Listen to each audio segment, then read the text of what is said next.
Graças a Deus.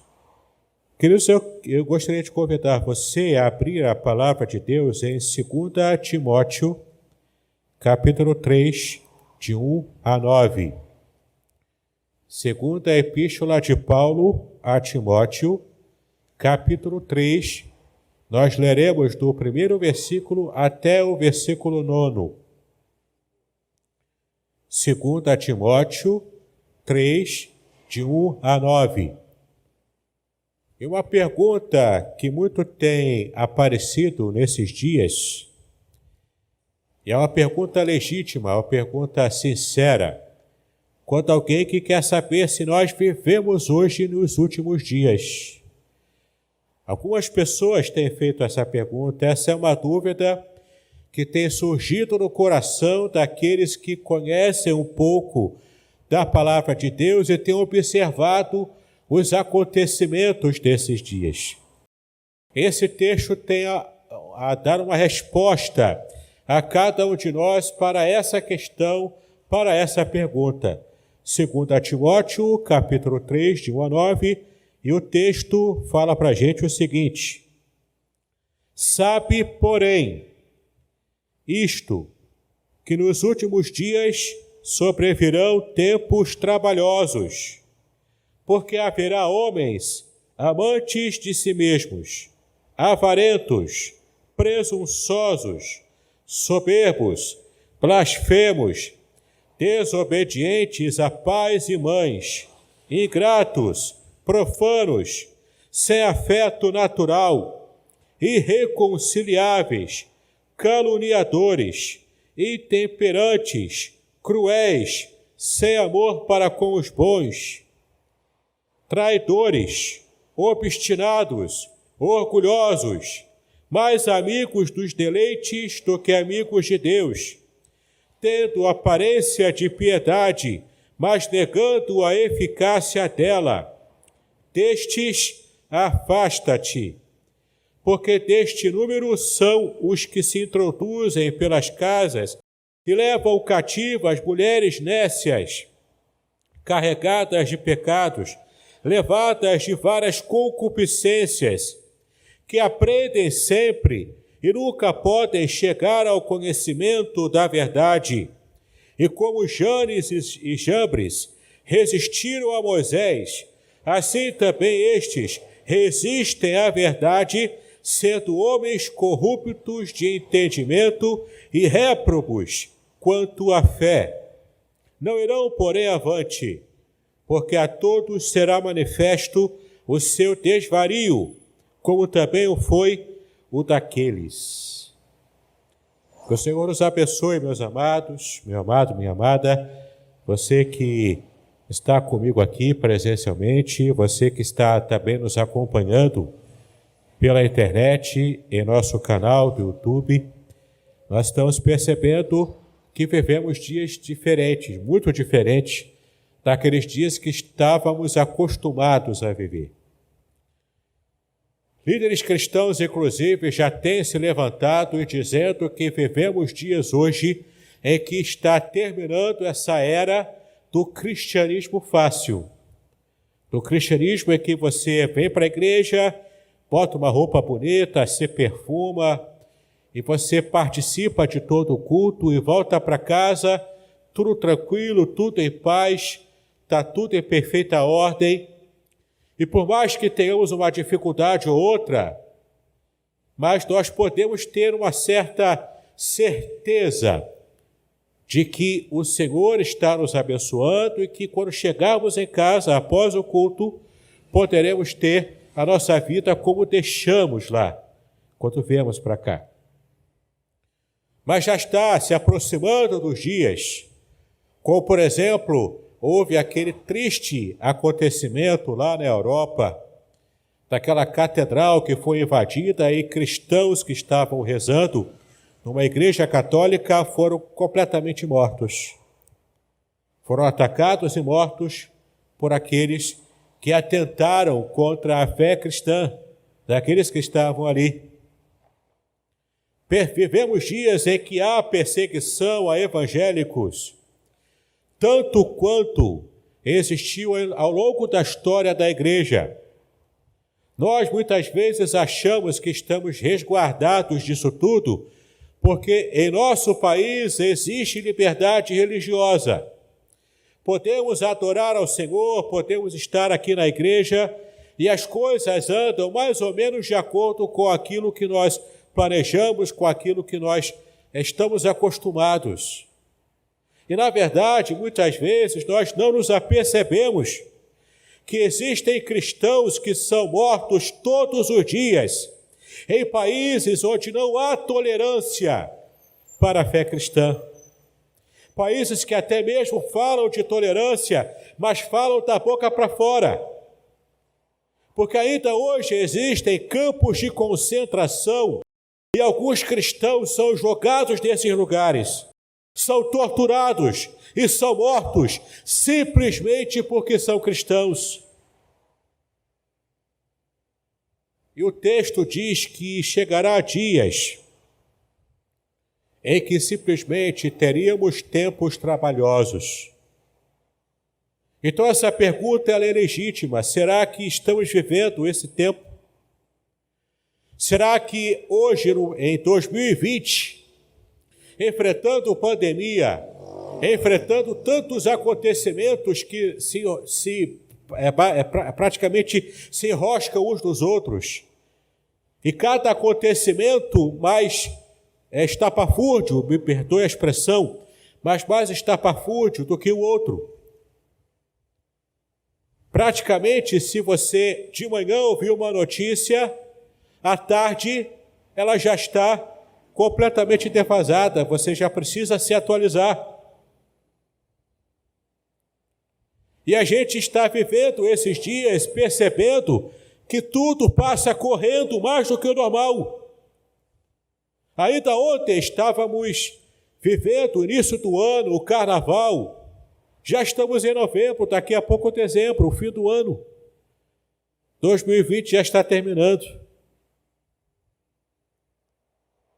E quando a gente percebe aqui o que Paulo quis dizer com os últimos dias, a gente começa a imaginar o que vem pela frente. Será que nós passaremos por 2020? Ou será que Jesus Cristo voltará antes desse ano terminar? Será que nós veremos a aurora de 2021? Em Mateus, capítulo 24, do versículo 32 ao versículo 35, Jesus falando sobre o final dos tempos, sobre o seu retorno, sobre a sua segunda vinda, naqueles dias que antecedem esses tempos, o Senhor Jesus disse, Mateus 24, de 32 a 35, ele disse, aprendei, pois, esta parábola. Ele conta uma parábola, a parábola da figueira. Aprendei, pois, esta parábola da figueira. Quando já os seus ramos se tornam tenros e brotam folhas, sabeis que está próximo o verão. Igualmente, quando virdes todas estas coisas, sabei que ele está próximo às portas. É verdade vos digo que não passará esta geração sem que todas estas coisas aconteçam. O céu e a terra passarão, mas as minhas palavras não hão de passar. E aqui Jesus está se referindo aos sinais que antecedem o fim.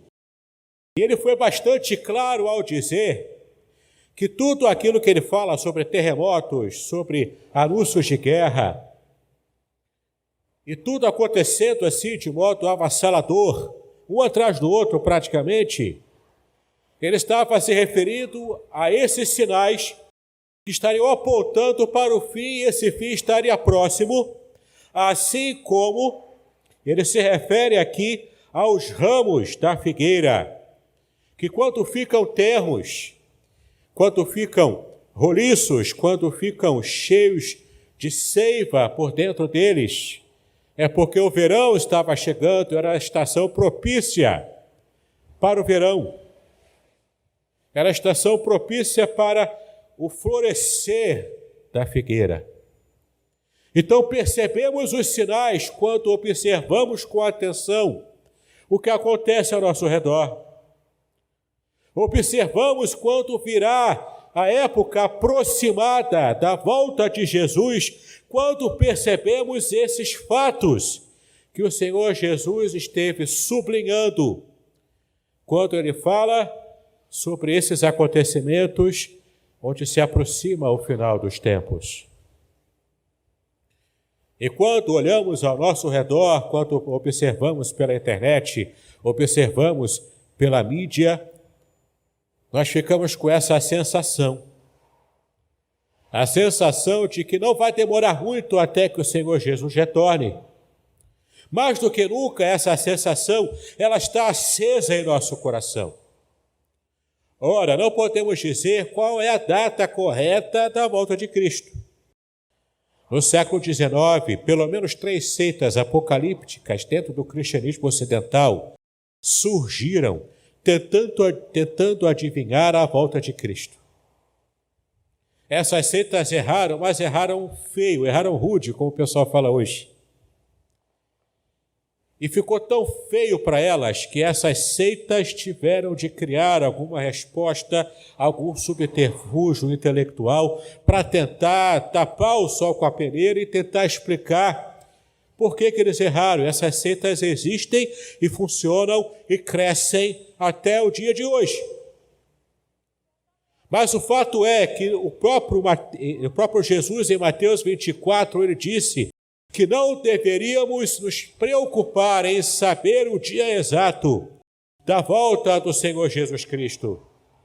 Mas apesar dessa ignorância quanto ao dia exato, nós podemos ter a certeza de que quando algumas coisas acontecerem, isso vai se encaixando como um quebra-cabeça e podemos ter certeza não do dia exato, mas podemos ter uma certeza de que estamos próximos desse dia.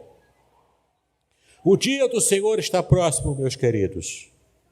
Mais do que nunca, essa sensação, ela está palpitando em nosso coração.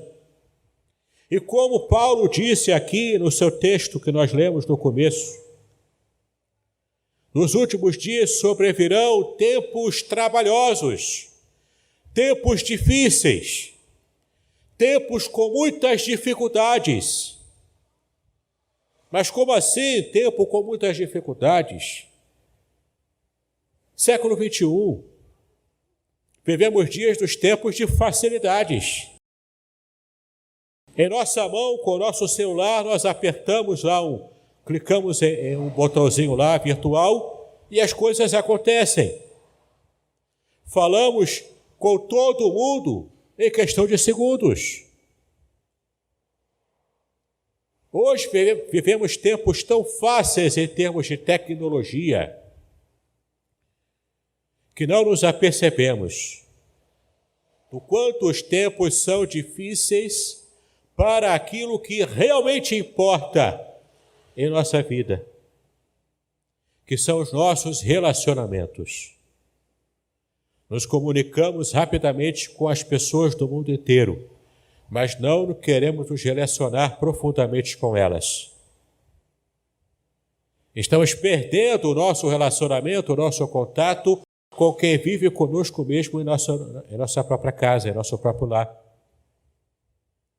Os dias são fáceis por algum motivo, por algum ângulo, mas eles são difíceis por aqueles ângulos que realmente nos importam. E o texto que Paulo traz para nós fala justamente sobre isso. Quando Paulo fala que nos últimos dias viriam esses tempos trabalhosos, ele estava se referindo a esses últimos tempos que começou com a própria vinda de Cristo, a primeira vinda de Cristo aqui na terra, quando se inaugura de modo amplo e irrestrito a época da graça de Deus. Ora, a graça de Deus já era conhecida e experimentada desde o Antigo Testamento, mas em Cristo Jesus a ênfase está na graça. Em Cristo Jesus, a ênfase está nesse novo período de graça, de liberdade, de vida espiritual, como jamais o povo de Israel havia conhecido, havia visto. Porque Cristo concentra em si mesmo o cumprimento de todas as profecias que foram dadas com respeito ao Messias, com respeito àquele ungido do Senhor, para trazer vida e vida eterna para a humanidade, para nos reconciliar de uma vez por todas com Deus. Então, o princípio do fim já foi iniciado em Cristo Jesus. Na época de Cristo Jesus. Os últimos tempos já começaram desde a época de Paulo no primeiro século. 2000 e tantos anos, 2000 e poucos anos, na verdade, passaram depois dessa inauguração. E hoje ainda aguardamos a concretização completa, total, da vinda do Senhor Jesus Cristo. O reino de Deus que já foi inaugurado aqui na terra, nós aguardamos a sua plenitude, através do reino milenial de Cristo e através também da nova realidade eterna, que será instaurada e completamente estabelecida sobre aqueles que amam e servem o Senhor. Meus amados, muitas vezes nós achamos ou temos aquela perspectiva tacanha, carnal, de que Cristo está demorando, já são mais de 2000 anos, ele não vai voltar não. Para que ficar ligado com o que acontece com Israel? Para que ficar ligado com o que acontece em toda a geopolítica mundial? Para que ficar prestando atenção nisso? Há mais de 2000 anos que o mundo espera a volta de Cristo e não voltou até agora. Meus amados, muitas vezes, por causa da nossa negligência intelectual, por causa da nossa carnalidade espiritual, nós estamos mais assemelhados àqueles ímpios que zombam do cristianismo, que colocam o foco naquilo que não tem projeção para a eternidade, que ficam valorizando coisas que nos afastam dos caminhos de Deus. Pessoas que se matam para trabalhar, para alcançar riqueza, para alcançar dinheiro, para alcançar uma posição, uma projeção social, para ter títulos e mais títulos, sejam títulos acadêmicos, sejam títulos que possam mostrar e dizer o seguinte: olha, eu sou alguém, eu conquistei, eu consegui conquistar isso com o meu próprio suor, com o meu próprio esforço. Não que esse trabalho, não que esse esforço seja ruim, seja pecaminoso, não é. Mas qual o soldado, a própria palavra de Deus diz, e Paulo mesmo disse, que qual o soldado que no meio de uma guerra, ele que está alistado, ele que está no meio da batalha, ele fica preocupado com coisas supérfluas, com coisas pequenas, que só o que fará será tirar o foco de estar sobrevivendo e ganhando, batalhando naquela guerra. Se a nossa percepção está correta, como eu creio que esteja, estamos muito próximos da volta de Cristo. E quanto tempo mais a Igreja do Senhor aqui no Ocidente vai ficar se envolvendo com tantas coisas que vão tirar o seu foco da única missão que o Senhor Jesus nos deu, que é pregar o Evangelho com ousadia, com intrepidez, com o poder de Deus e deixar uma marca nesse mundo que se deteriora e que cada dia mais se assemelha ao mundo da época de Noé. Quando Noé falava sobre o dilúvio, as pessoas zombavam dele. Aproximadamente 100 anos foi o tempo que a arca levou para ser construída. Ao longo desses 80, 90, 100 anos aproximadamente de construção da arca de Noé, Noé pregava. Sem, Cão e Jafé também pregavam junto com Noé. E as pessoas só faziam zombar. Interessante.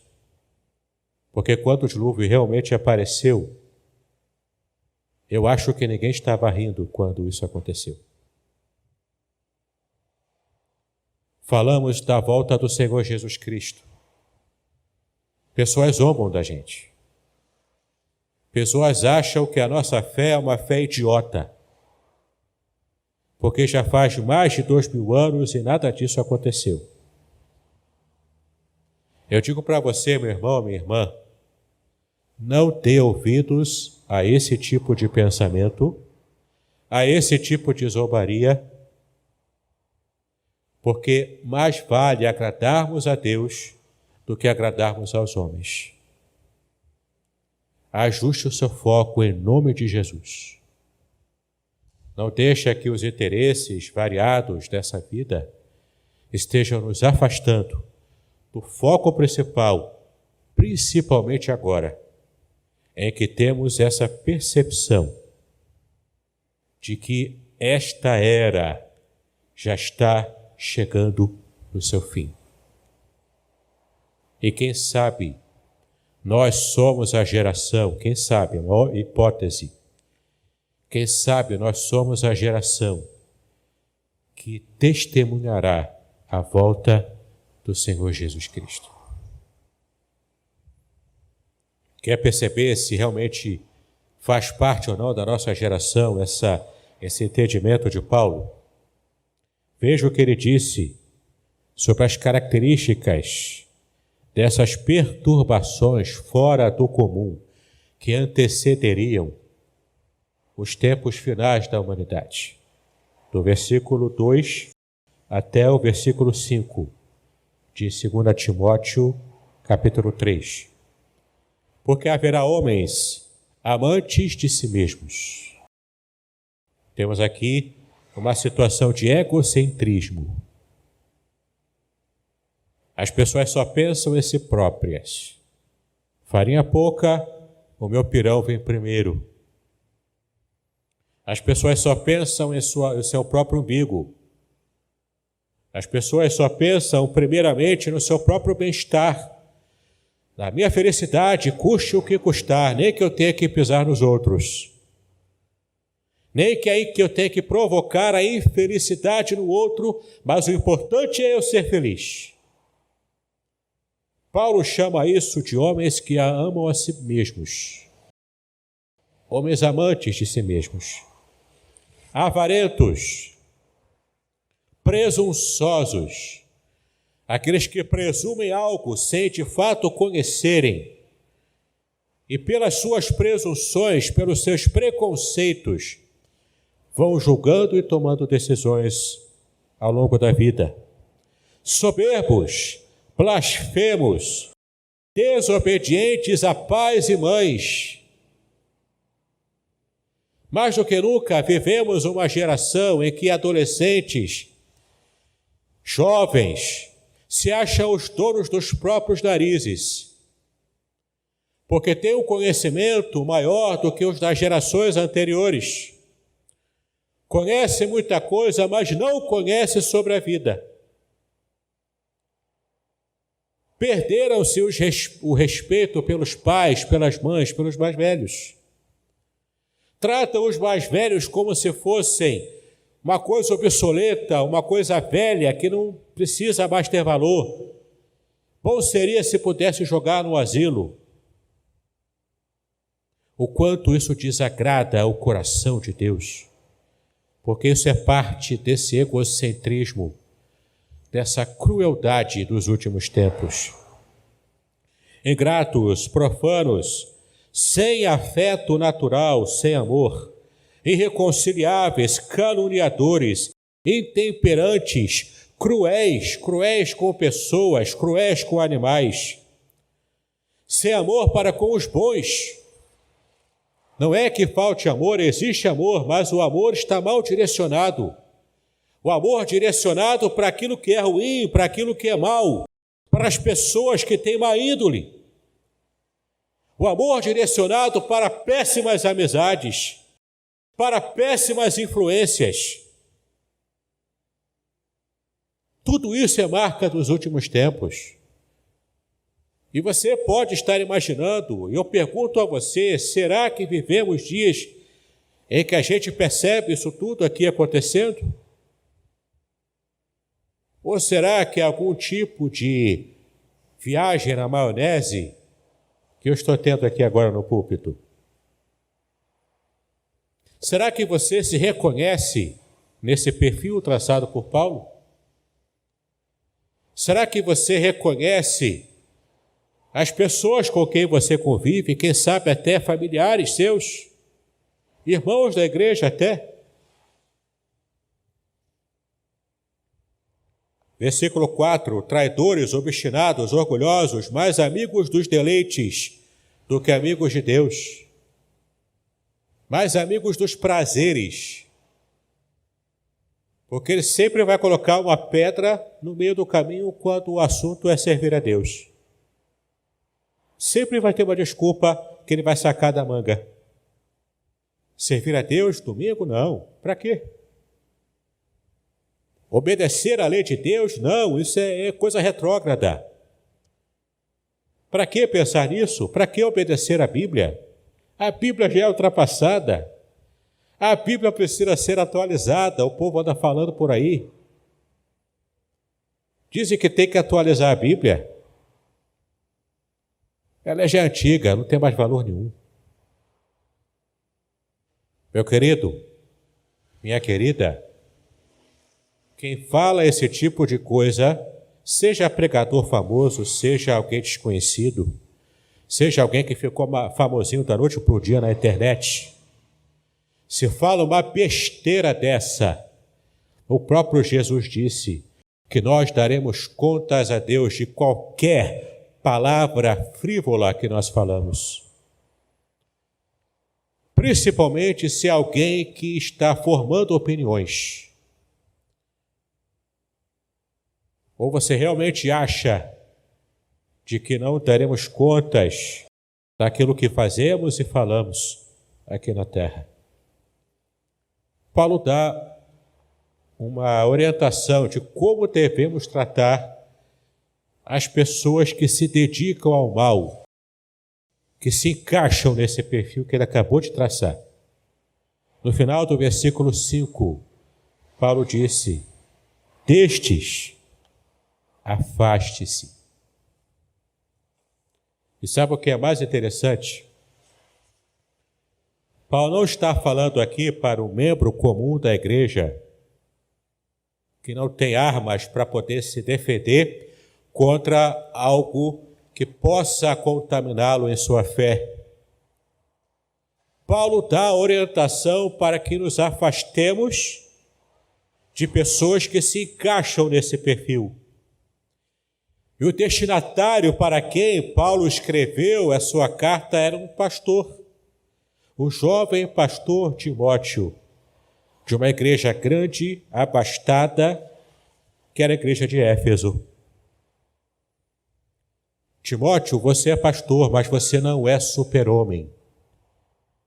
Se você percebe um tipo de pessoa, ou um grupo de pessoas que se encaixa nesse perfil, você também deve se afastar deles, porque eles podem contaminar, inclusive, a sua fé. Seja pastor, seja líder, seja um membro comum da igreja, temos que manter a nossa santidade, muito especialmente nesses dias em que vivemos, que possivelmente, só pela possibilidade aberta de ser a última geração dessa humanidade, só por estar aberta essa possibilidade, isso já nos traz um compromisso inadiável de que temos que ser jovens, homens, mulheres, que tenham um compromisso sério, um compromisso de testemunhar do amor de Deus para essa geração, sendo ela a última ou se ainda houver uma nova geração depois dela. Nós esperançamos o Senhor Jesus Cristo. A volta de Cristo que deve mexer o nosso coração, nos encher de esperança, de glória, porque a nossa redenção se aproxima. Paulo, para a gente fechar aqui, Paulo termina dos versículos de 6 a 9. Ele fala, além disso tudo, além desse perfil terrível, que é o perfil que nós conseguimos espelhar e perceber em nossa própria geração atualmente, dos versículos 6 ao versículo 9, Paulo diz, porque deste número são os que se introduzem pelas casas e levam cativas mulheres nécias, carregadas de pecados, levadas de várias concupiscências. Aqui ele se refere à promiscuidade. Ele fala aqui de mulheres porque era o que estava acontecendo em sua geração, em sua época, mas a promiscuidade, hoje, em pleno século XXI, ela está tanto atingindo mulheres quanto também atingindo homens, especialmente homens. Com a pornografia que está muito fácil de você acessar, hoje pela internet, assistindo filmes, se você buscar, você acaba achando. Você quase que acha sem nem buscar. Você anda pelas ruas, passa por uma banca de jornal, você vai ter alguma foto inadequada ali. Então, Paulo se refere a esse tipo de sensualidade exagerada. E sobre essas mulheres, na época dele, ele fala no versículo 7, que elas aprendem sempre e nunca podem chegar ao conhecimento da verdade. Buscam esse aprendizado porque querem ver novidades. Elas têm o coração, elas têm a mente frívola.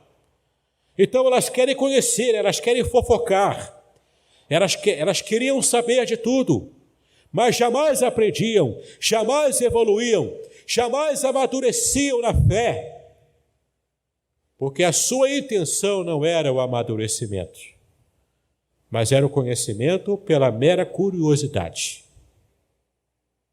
No versículo 8, e como Janes e Jambres resistiram a Moisés, assim também esses falsos mestres que andam circulando nas casas das igrejas e tendo uma vida promíscua com essas mulheres de fácil entendimento, de fácil vida. Esses falsos mestres que Paulo se refere aqui, assim como os magos, assim como Janes e Jambres, que fizeram uma rebelião contra Moisés lá no deserto, após a sua libertação do Egito. Assim como Janes e Jambres resistiram a Moisés, assim também esses falsos mestres, resistem à verdade, sendo homens corruptos de entendimento e réprobos quanto à fé, reprováveis quanto à fé. O que isso quer dizer para a gente? Que esses falsos mestres estavam acampados no meio da igreja.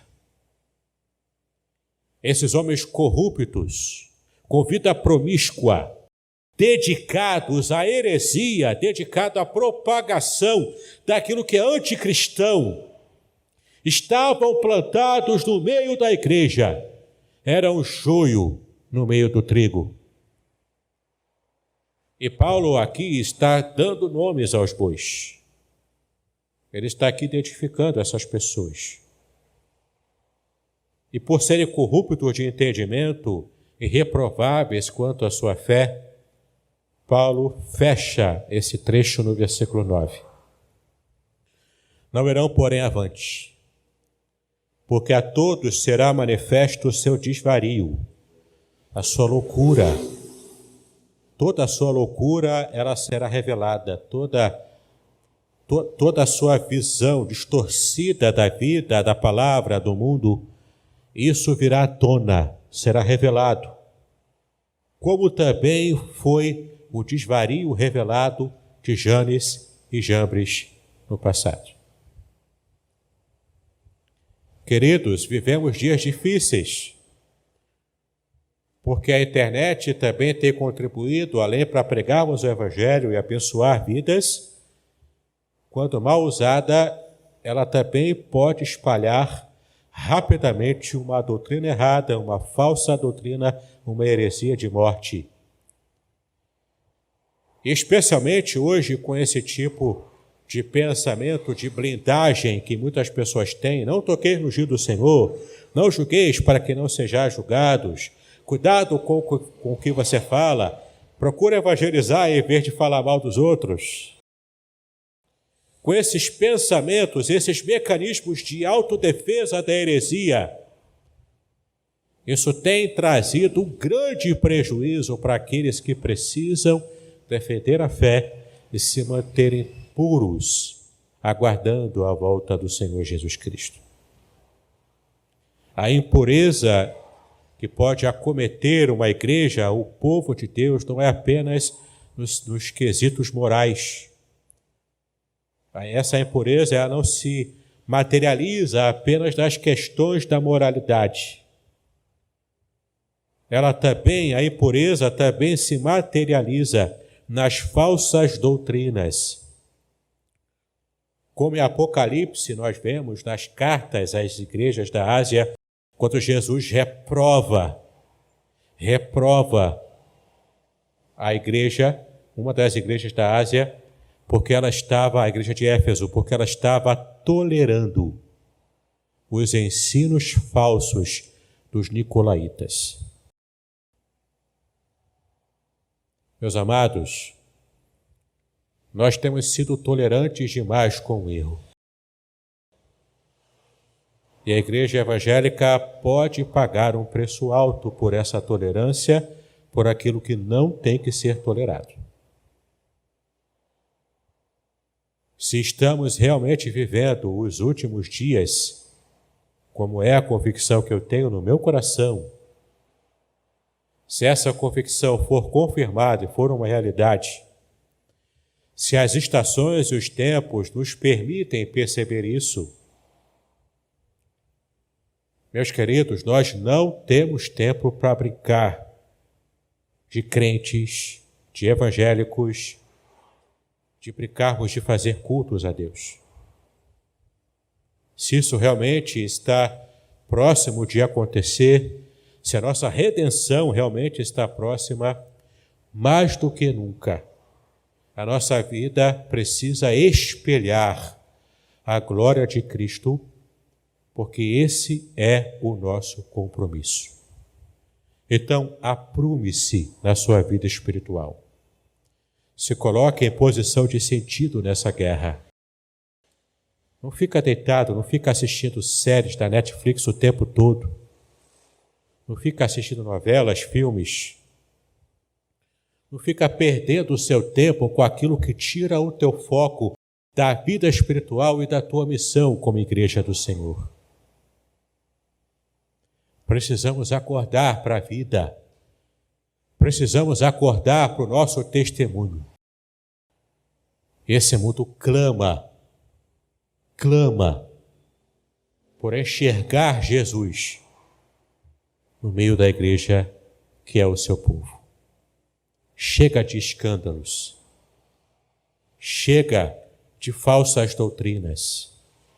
Chega de omissão. Nossa vida precisa ser sal da terra e luz para esse mundo. Se vivemos os últimos dias, literalmente, se são os últimos dias dessa humanidade, nós não podemos saber. Mas se vivemos esses dias finais, no sentido de ser os últimos dias ou a última época, a última geração, do que antecede o juízo final, desde a época de Paulo vivemos esse período. E querido, não brinque com aquilo que é sério, em nome de Jesus Cristo. Que o Senhor possa nos abençoar, que o Senhor possa ter misericórdia de nós. e que haja despertamento para o povo de Deus. Que a gente possa realmente amar, servir ao Senhor Jesus Cristo. Que Deus nos abençoe, em nome do Senhor Jesus.